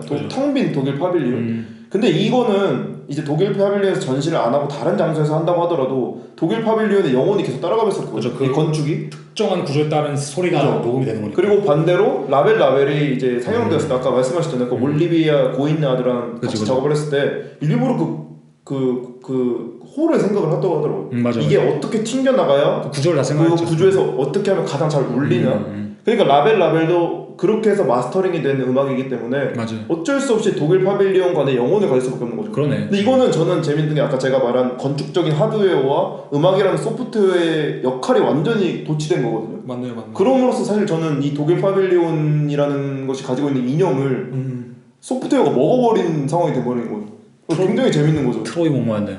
트로이 목마의 꼴이 나는데 바이러스. 한국 음악이랑 좀 생각을 했을 때 그것도 재밌는 것 같아요. 서양 음악들은 생각하면 대부분 실내에서 연주를 하거든요. 그죠. 근데 제가 이제 뭐 국악도 갑자기 궁금해서 종묘 제례하고 밖에서 종묘 제례학이나 뭐 마당놀이라던가 아니면 한국 민족 음악을 보면 다 밖에서 하더라고요. 맞아요. 근데 이런 연구가 어쩌면은 약간 그런 뭐라고 하죠? 인프라 차이일 수도 있지 않을까라는 생각이 들더라고요. 왜냐면 사실 그 르꼬르비지의 건물이라던가 오사카 만국박람회에서 지은 건물들이 사실 서양 열강들이 돈이 있었고 인프라가 충분했었으니까 시도해볼 수 있는 시도이지 않았을까? 그리고 음악이라는 것도 국악은 약간 자연의 약간 외부에 흘려보내는 느낌이라면 사실 실내에서 연주를 한다는 건 차단을 시키고 들을 수 있는 사람만 가서 듣는 거거든요.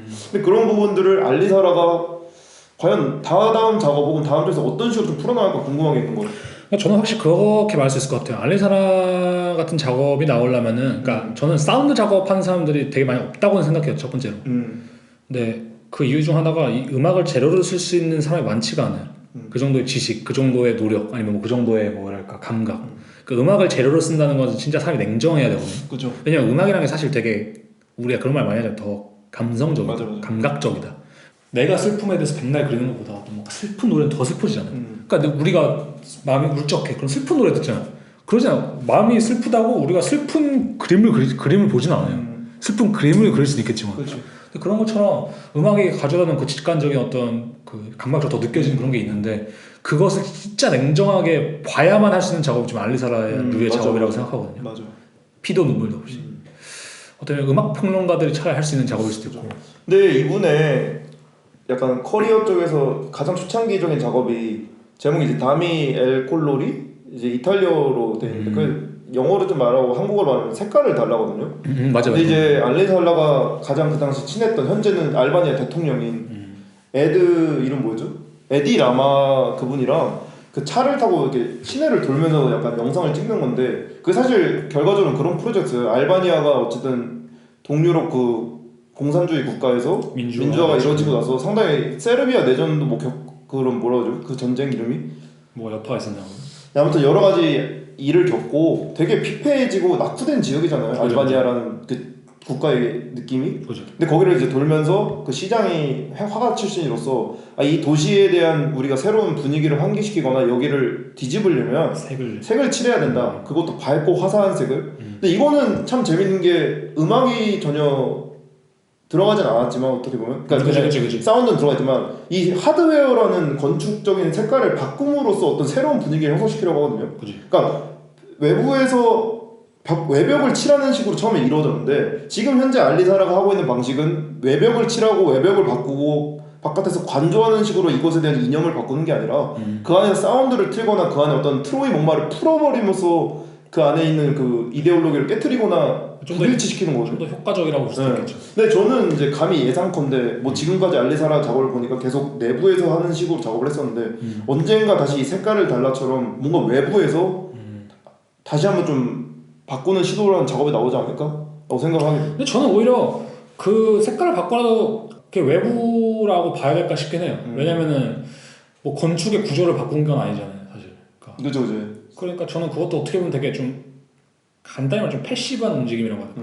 일종의. 그러니까 그게 그냥 단순 외벽에 칠했다해서 외부라고 바라보기보다는 좀 더 그러니까 심리적이다, 감각적이다라는 면에서 비슷하지 않나, 사실.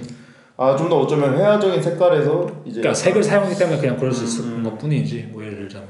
근데 이 색 얘기하니까 그런 것도 있네. 우리나라 보면은 저희가 아까 오면서 얘기했지만 스위스도 가보고 저도 이탈리아도 가보지만 그런 데 가면 색이 진짜 예쁘거든요. 맞아. 색이 예쁜 집들도 많고 아니면 뭐 가구들 아니면 뭐 액세서리들 집에 이렇게 걸어놓은 조그만 뭐 그런 조형물들도 되게 예쁜 것들이 많아요. 아기자기한 것도 많고 그래서 되게 예뻐요. 어떻게 보면 어쨌든 뭐 이게 뭐 사대주의인지 뭔지 모르겠지만 뭐 유럽이라 예뻐 보일 수도 있겠지만 근데 한국은 뭐 부자들도 보면은 집들이 이렇게 예쁜 색이 아니거든요. 차라리 웅장한 색이나 뭐 깔끔한 색을 쓰려고 하지.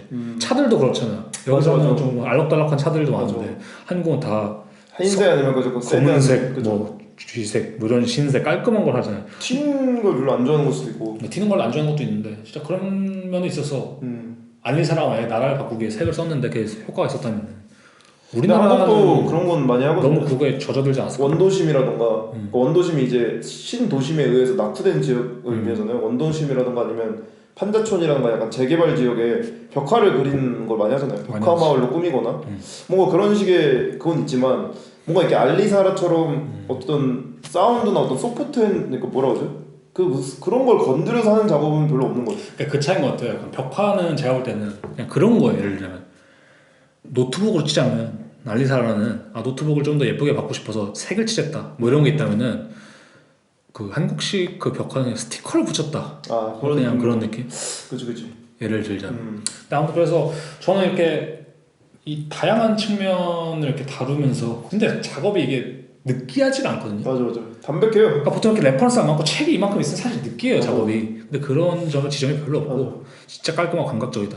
저도 사실 닮고 싶은 작가 중 한 명이고 그래서 전 이번 편을 좀 다루면서 생각했던 거는 다시금 더 냉정하게 아니면 좀 외부에서 이렇게 바라보는 시선도 되게 필요하고 이거 어떻게 모든 것은 재료가 될 수 있구나 예를 들자면 그냥 그런 생각도 좀 하고 이 정도는 해야 되는구나 뭐 이런 생각도 하고 그래서 그러니까 이런 작업을 한 사람이 이 정도는 해야 되지 않을까? 맞아요. 그때 오는 전율이 있는 것 같아요. 그러니까 야 이렇게까지 잘 맞아? 그러니까 이 모든 것들이 이 작업을 위해서 존재하는 느낌 있잖아요. 그다음에 보통 이제 이런 작가들도 디디하기 시작하고 자기 개념 얘기 시작하면은 되게 지루해지거든요. 맞아. 근데 이건 전혀 그런 느낌이 좀 깔끔하게 딱 뭐뭐뭐 했어요 이런 식으로 딱 필요한 얘기들만 하고 그러니까 음표 같아 그냥 음표 이렇게 딱 했다 그냥 이 느낌 있잖아요. 그래서 좀 그런 부분이 있는 것 같다. 마지막으로 제가 약간 알리사라한테 감동받은 인용문을 하나 딱 읽고 끝내는 거 어떨까요? 좋습니다. 네. 저는 사실상 유토피아에 대해 말하는 것이 불가능한 지역의 이미지들을 보여주고 싶었습니다. 그러므로 유토피아적인 셈이죠. 저는 유토피아라는 개념보다는 희망에 대한 개념을 택했습니다. 저는 희망이 없는 곳에 희망을 가져오는 아이디어에 집중했지요. 이는 시간과 돈의 사치가 실종된 현실을 다루는 내용입니다. 네, 그래서 여태까지 더듬리딩 2편 알리살라 라벨라벨 언라벨을 다뤄봤습니다. 네, 다음번에는 저희가 한번 또 작가 소개해야죠 다시. 네, 작가 소개하고 저희가 좀 더 되게 이야기를 해보고 또 공지사항을 올리던지. 네, 아무튼 이번 녹음본은 5월 셋째 주죠. 아니 5월 둘째 주니까 5월 첫 에피소드죠. 네, 첫 에피소드이고 다음 에피소드는 또 저희가 공지를 드리도록 하겠습니다. 모두 가정의 달 가정의 달이죠, 참. 따뜻하게 보내시고 서로의 대립은 그만. 대립은 그만. 조화를. 사실 우리나라 대립을 그만 해야 돼요. 내가 볼 때 이제. 그러니까. 그러니까 다 조화가 될 수 있게. 그죠. DJ가 빨리 등장하기를. 그 DJ 아닙니다. 네. 그러니까. 아무튼 모두 이제 여름도 다가오고 있으니까 이제 따뜻한 계절 맞아서 좀 다 기분 좋은 하루들 다 보내시면 좋겠습니다. 예. 지금까지 들어주셔서 감사합니다. 감사합니다.